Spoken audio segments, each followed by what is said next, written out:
Ini peristiwa penghancuran Ka'bah ini akan terjadi nanti di akhir zaman.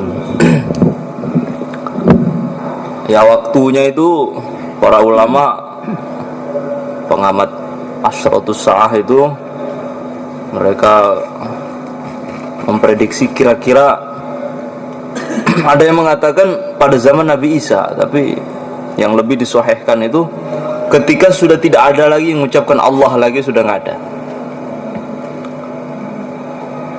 Dan insya Allah penghancuran Ka'bah yang dihancurkan oleh orang-orang Habasyah ini bertepatan dengan terangkatnya Al-Quran. Karena setelah peristiwa Ya'juj wa Ma'juj itu Ka'bah itu masih diziarahi, masih dikunjungi. Bahkan Nabi Isa setelah Ya'juj wa Ma'juj menunaikan haji. Jadi setelah Ya'juj wa Ma'juj mati semua, orang-orang beriman Nabi Isa dan pengikut-pengikutnya orang beriman waktu itu masih menunaikan ibadah haji umroh seperti biasa. Nah, kemudian nanti setelah ada angin yang bertiup dari Yaman atau dari Syam itu, kemudian orang-orang beriman wafat, sehingga tidak ada lagi di muka bumi yang mengatakan Allah. Kemudian satu malam tiba-tiba Al-Quran itu hilang. Tiba-tiba hilang mushafnya, yang hafal juga udah hilang begitu saja. Kemudian ada satu bangsa, yaitu orang Habasyah. Habasyah itu Abyssinia sekarang ini, orang-orang Afrika. Itu akan datang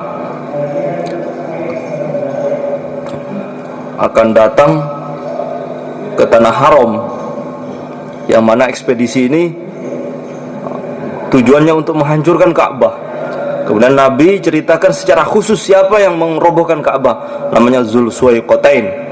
Ini julukan saja, orang yang mempunyai dua betis kecil. Di dalam riwayat-riwayat yang lain ciri-cirinya itu kepalanya itu botak bagian depannya, bagian depan ini botak, bagian belakang ada rambutnya. Kemudian kepalanya kecil, kupingnya kecil, ada yang mengatakan kupingnya besar. Orangnya hitam, betisnya kecil, kedua tangannya itu bengkok. Tangannya itu nggak tahu, bengkok begitu aja. Wijaj, ya bengkok. Terus pahanya kayaknya juga kecil. Karena redaksi hadis yang saya baca itu antara kedua pahanya itu saling berjauhan. Yang berjauhan paha itu hanya orang kurus yang betisnya kecil. Kedua pahanya renggang. Dalam riwayat dia akan menghancurkan Ka'bah per bata dengan paculnya. Jadi congkel satu-satu. Dalam riwayat dalam keadaan berdiri, dia mendongkel Ka'bah dengan dengan paculnya atau alat untuk mencongkel itu satu-satu per bata. Nah, ketika itu Ka'bah sudah rubuh, sudah hancur, maka Ka'bah sudah tidak akan diziarah lagi untuk selama-lamanya.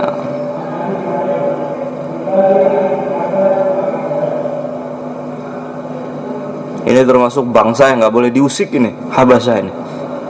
Karena Nabi pernah mengatakan ada dua bangsa, mafhumnya ada dua suku, ada dua bangsa yang kamu jangan usik kecuali kalau mereka memerangi kamu, baru kamu perangi. Itu orang Habasyah sama orang Turki. Kata Nabi, orang Turk.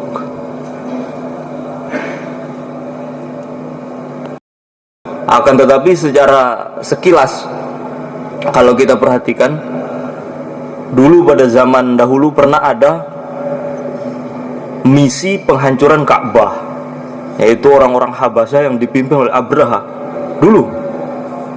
Kemudian misi mereka ini gagal. Allah kirimkan burung ababil membawa batu yang panas, kemudian mereka hancur semua seperti daun yang dimakan ulat begitu.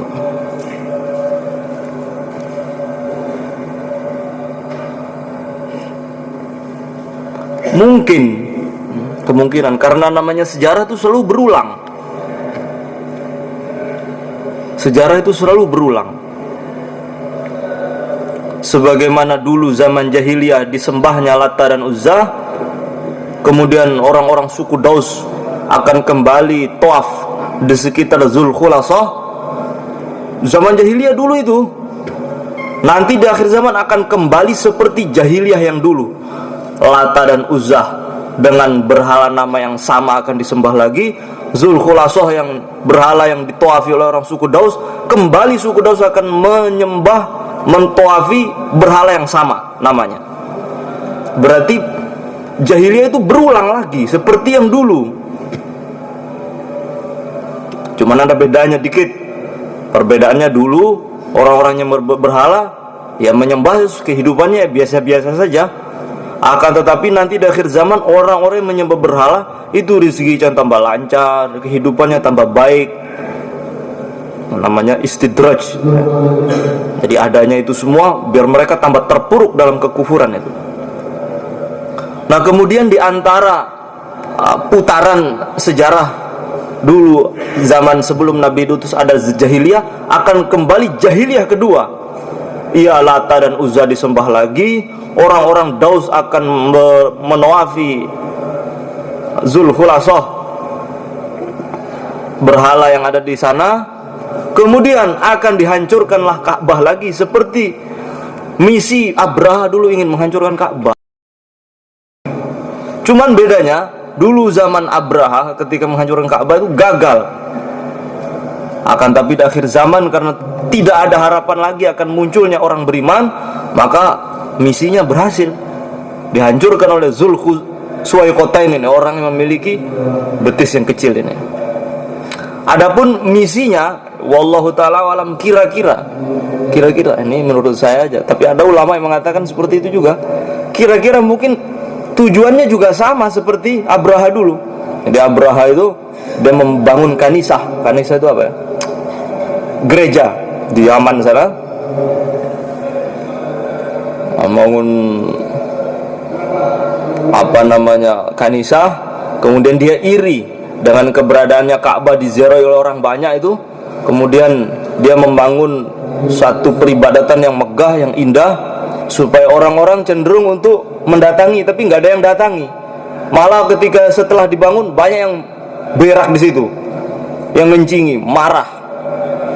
Karena marah, maka dia dengan pasukannya, ini orang Habasyah ini, orang Habasyah, dia menggalang satu pasukan gajah. Kemudian Allah hancurkan mereka seperti daun yang dimakan ulat, habis semua. Nah, di akhir zaman akan kembali peristiwa ini sebagaimana jahiliyah yang dulu. Akan datang satu pasukan orang Habasyah yang berjuluk, yang Nabi juluki Zulsuwaikotain, orang yang mempunyai dua betis yang kecil. Akan tetapi misinya itu berhasil. Karena apa? Memang sudah nggak ada orang beriman. Nggak ada lagi orang beriman. Wallahu ta'ala alam. Coba kamu perhatikan, sejarah itu selalu berputar. Akan kembali lagi seperti dulu. Dulu zaman Nabi Musa ada lawannya. Makanya para ulama mengatakan likulli Musa Fir'aun. Setiap ada Musa mesti ada Fir'aunnya. Di zaman Rasulullah, ketika kepalanya Abu Jahal dibawa ke hadapan Nabi ketika perang Badar oleh Abdullah bin Mas'ud, maka Nabi mengatakan, "Hada Fir'aunu hadil ummah." Ini Fir'aun yang umat ini. Fir'aun yang dulu itu ya ada di zaman Nabi, yaitu Abu Jahal itu. Angkuh, sombong, sudah tahu kebenaran tidak mau diakui, tidak mau diikuti. Ada. Cuman namanya lain, yaitu tempatnya berbeda, panggungnya berbeda, pemainnya lain, tapi skenarionya sama. Akan terjadi perperangan antara hak dan batil dengan lakonnya masing-masing, selalu ada. Kalau kamu teliti, kamu Allahu alam, kalau kamu teliti sejarah itu selalu begitu.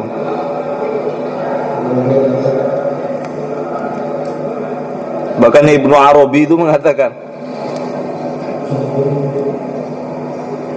anak pertama Nabi Adam yang menurunkan keturunan Jadi seluruh keturunan manusia ini semua dari Nabi Sis. Semua Nabi Sis. Karena Qabil dan Habil itu tidak punya keturunan. Qabil dan Habil tidak punya keturunan. Kemudian keturunan yang ada ini di dunia ini dari putra Nabi Adam, yaitu Nabiullah Sis. Dulu Nabi Sis lahir dari kandungannya Sayyidatuna Hawa, itu kembar. Itu keningnya itu bercahaya begitu, Nabi Sis itu, karena membawa nurnya Rasulullah. Jadi pesannya dari generasi ke generasi itu. Setiap yang membawa di dalam sulbinya nyimpan Rasulullah itu, terus cahaya ada di keningnya. Kemudian Imam Ibnu Arabi mengatakan nanti di akhir zaman orang beriman yang terakhir lahir nanti itu juga kembar dua, seperti mana kakeknya dulu. Jadi berputar. Dulu silsilah keturunan anak manusia ini dari Nabiullah Sis, yang mana dia lahir dalam keadaan kembar, dia dengan saudarinya wanita. Nanti di akhir zaman orang beriman yang terakhir lahir nanti juga seperti itu, kembar dua. Kemudian dia juga yang mewarisi ilmu-ilmunya Nabi Sis, kemakrifatannya, sifat-sifatnya mirip dengan Nabi Sis. Sebagaimana yang pertama lahir menurunkan manusia, sekaligus nanti yang menutup silsilah keturunan orang beriman juga akan lahir dua dan mewarisi ilmunya Nabi Sis juga. Jadi berputar itu.